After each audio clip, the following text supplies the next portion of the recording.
BA പാസ്സായ ഞാൻ നാട് വിട്ടു. ഒരു ജോലിക്ക് വേണ്ടി മുട്ടാത്ത വാതിലുകളില്ല. ചുവപ്പ് നാട്, ഭയങ്കര ചുവപ്പ് നാട്. അങ്ങനെ ഒരു അസുഖമുണ്ടോ? അസുഖമല്ലമേ, റെഡ് ടേപ്പിസം. എന്റെ സർട്ടിഫിക്കറ്റുകൾ ഫയലിൽ കുടുങ്ങി. എടുക്കാൻ പറ്റില്ലേ? കുരുങ്ങിപ്പോയി. അയ്യോ കഷ്ടം. എന്നിട്ട് തീർന്നില്ല.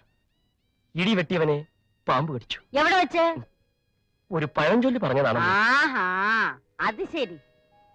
ഹോട്ടലിൽ പാത്രം കടി, ഭക്ഷണ പദാർത്ഥങ്ങൾ പാകം ചെയ്തു. എന്ത് ജോലിയും ചെയ്യാം. എന്റെ അമ്മ എന്നെ ഇവിടെ നിർത്തണം. അല്ല, എനിക്കിവിടെ ജോലിക്ക് ഒരാളെ ആവശ്യമുണ്ട്. പക്ഷേ ഇത്രയും വലിയ ശമ്പളം തന്ന. ശമ്പളം വേണ്ടമ്മേ, ഒരു മകൻ അമ്മയെ സഹായിക്കുന്നു എന്ന് കരുതിയാൽ മതി. അങ്ങനെ ഞാൻ നാളെ വന്ന് ജോയിൻ ചെയ്യാം. പോയോ? പെൺകുട്ടിയെ ഞാൻ കാണിച്ചു തരുന്നത് പ്രശ്നമല്ല. കാണിച്ചു തന്നാലും